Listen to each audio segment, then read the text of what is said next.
Hello everyone, welcome back to my channel Mahesh vlogs. So ఇప్పుడైతే మనం మునగాకు రోటి పచ్చడి ఎలా చేసుకోవాలో చూసేసుకుందాం. సో ఫస్ట్ అయితే ఇది నేనైతే ఫస్ట్ టైం ట్రై చేస్తున్నాను అనమాట. నేను ఇలాగే యూట్యూబ్లో చూశాను. సో హెల్త్కి మంచిది అండ్ చాలా బాగుంటుంది. ఎప్పుడైనా మీకు ఏదైనా తినాలని అనిపించినప్పుడు ఈ చట్నీ చేసుకుంటే మాత్రం వేడి రైస్లోకి చాలా చాలా బాగుంటుందంట. సో నేను అది వెతకగా నాకు అంటే చాలా రోటి పచ్చళ్ళు చూశాను, బట్ చాలా వరకు కొన్ని ట్రై చేశాను. బట్ ఇది మునగాకు అనేది నేను ఇంతవరకు తినలేదన్నమాట. సో అది ఎలా ఉంటుంది ఏంటని ఇప్పుడు చూద్దాం అనమాట. సో ఫస్ట్ అయితే ఆయిల్లో మినపప్పు అండ్ రెడ్ చిల్లీ అండ్ జీలకర్ర, ఆవాలు అండ్ అలాగే మనము ధనియాలు ఉంటాయి కదా, అవి కూడా కొన్ని వేసుకున్నాను అనమాట. సో ఇవన్నీ కొంచెం బాగా కాలిన తర్వాత కొన్ని ఆనియన్ కూడా వేసుకున్నాను, అలాగే టమాటోస్ కూడా వేసుకొని దాంట్లో కొంచెం చింతపండు కూడా వేసుకున్నాను అనమాట.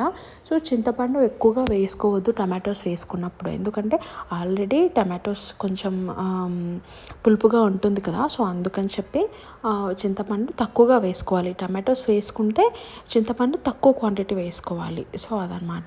తర్వాత వెల్లుల్లి కొంచెం వేసుకున్నాను, ఒక 5-6 తీసుకున్నాను. అండ్ కొంతమంది పొట్టు తీయకుండా కూడా వేసుకుంటారు, బట్ నాకు పొట్టు తీయకుండా వేసుకుంటే అదొక రకంగా అనిపిస్తుంది అనమాట. సో అందుకని ఎప్పుడైనా సరే నేను దానిపైన పొట్టు తీసే వేస్తాను. అండ్ అలాగే ఇవన్నీ వేసుకున్నాక ఒక 5 minutes అలాగా సిమ్లో పెట్టండి. కొంచెం బాగానే ఉడికిపోతుంది అనమాట అది టమాటో, ఆనియన్ అవన్నీ కూడా. అండ్ తర్వాత కొంచెం కరివేపాకు కూడా వేసుకున్నాను.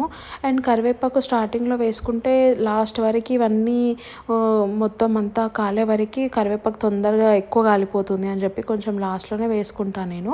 అండ్ ఏదైనా తాలింపులకైతే తప్ప, అంటే మనం తాలింపు వేస్తాం కదా, ఆ టైంలో ముందు వేసుకుంటే బాగుంటుంది. అలాగే ఫస్ట్ మనం ఇందులోకి ఆనియన్ అండ్ టమాటో కట్ చేసుకొని ముందే పెట్టేసుకోవాలి. అలాగే చింతపండు ఉంటుంది కదా, అది కూడా నానబెట్టుకోవాలన్నమాట. సో అది నానబెట్టుకున్న తర్వాత ఇవన్నీ వేసేటప్పుడు అది ముందే వేసేయాలి. అది నేను జస్ట్ మీరు కట్ చేసుకుంది చెప్తున్నాను అనమాట. అది ఆల్రెడీ వేసేసాం మనము, కానీ చెప్తున్నా ముందుగానే కట్ చేసుకొని పెట్టేసుకోవాలి. అండ్ ఇది వచ్చేసి ఇంకా మునగాకు వచ్చేసి కొంచెం లేతది ఉంటే చాలా బాగుంటుంది, ఎందుకంటే కొంచెం ముదిరిపోయిన మునగాకు ఉందనుకోండి, సో అది చాలా అంటే చాలా చేదుగా ఉంటుంది అనమాట చేసిన తర్వాత. అందుకని కొంచెం లేత తీసుకుంటే బెటర్. సో ముందుగానే ఆయిల్లో ఇవన్నీ వేసాం కదా, సో అందులోనే కొంచెం పసుపు అండ్ ఉప్పు కూడా వేసుకొని ఇదంతా మిక్స్ పట్టేసుకొని ఇలా వచ్చిందనమాట. మొత్తం మిక్స్ పట్టేశాను. మిక్స్ కూడా ఎక్కువ మెత్తగా ఉండొద్దు, ఇక్కడ చూసారు కదా ఇంతే ఉండాలి. ఇంకా మొత్తం అసలు ఏమీ కనపడకుండా అంత గ్రేవీ పట్టేసామనుకోండి అంత బాగా అనిపించదు అనమాట. సో అలాగే తర్వాత ఇది ఇప్పుడు అది మొత్తం మిక్స్ చేసాం కదా, తర్వాత దాంట్లో కొంచెం ఒక చిన్న ఆనియన్ సన్నం కట్ చేసుకొని, తర్వాత కొంచెం జీలకర్ర వేసాను, ఆవాలు వేసాను కొంచెం, అది కూడా కనిపించినట్టు. తర్వాత కరివేపాకు అండ్ కొంచెం కొత్తిమీర, ఇదంతా ఆయిల్లో వేసి కొంచెం తాలింపు అంతా పెట్టేసి మనం మిక్స్ పట్టేసుకున్న చట్నీ ఉంది కదా, దాంట్లో ఈ తాలింపు పెట్టింది మొత్తం మిక్స్ చేశాను. సో నిజానికైతే ఇప్పుడు మాత్రం స్మెల్ చాలా అంటే చాలా బాగుంది. సో మీరు కూడా ఇలాంటి రోటి పచ్చడి ట్రై చేయండి, అండ్ హెల్త్కి చాలా మంచిది. వీలైనంత వరకు కొంచెం ఆయిల్ తక్కువ చేసి పోసుకోండి, చాలా బాగుంటుంది. అండ్ ఇదైతే చాలా బాగుంది, మీరు కూడా ట్రై చేయండి. సో నేను ఇది యూట్యూబ్లోనే చూశాను. సో ఇంతవరకు నా ఛానల్ ఎవరైనా ఫస్ట్ టైం చూసిన వాళ్ళు ఉంటే ప్లీజ్ డూ సబ్స్క్రైబ్. అండ్ ఇప్పటివరకు నన్ను సపోర్ట్ చేస్తున్న వాళ్ళందరికీ thank you so much.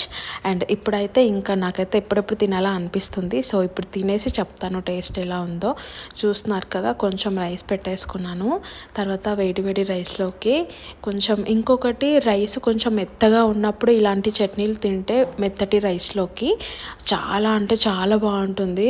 So మా అమ్మమ్మ ఊర్లో ఇలాగే చేసేదన్నమాట, మెత్తగా అన్నం చేసి ఇలాంటి రోటి పచ్చడి చేస్తే చాలా బాగుంటుంది. మీరు కూడా ట్రై చేయండి, ఎలా ఉందో కామెంట్ చేయండి. సో మీకు ఏమైనా ఇంకా వెరైటీ రోటి పచ్చడి తెలిస్తే నాకు కామెంట్ చేయండి, నేను ట్రై చేస్తాను నెక్స్ట్ వీడియోలో. అండ్ నిజంగా టేస్ట్ మాత్రం చాలా అంటే చాలా బాగుంది. సో యాజ్ ఇట్ ఈస్ ఇలాగే పాలకూర కూడా చేసుకోవచ్చు అనమాట, అంటే మునగాకు ప్లేస్లో పాలకూర వేసి చేసుకోవచ్చు, అది కూడా చాలా బాగుంటుంది టేస్ట్. అది నా ఫేవరెట్ అనమాట, అది పాలకూర ఉల్లికారం అనమాట. చాలా అంటే చాలా బాగుంటుంది, అండ్ మీరు ట్రై చేయండి. Thanks for watching. నెక్స్ట్ వీడియోలో మళ్ళీ కలుద్దాం. బాయ్.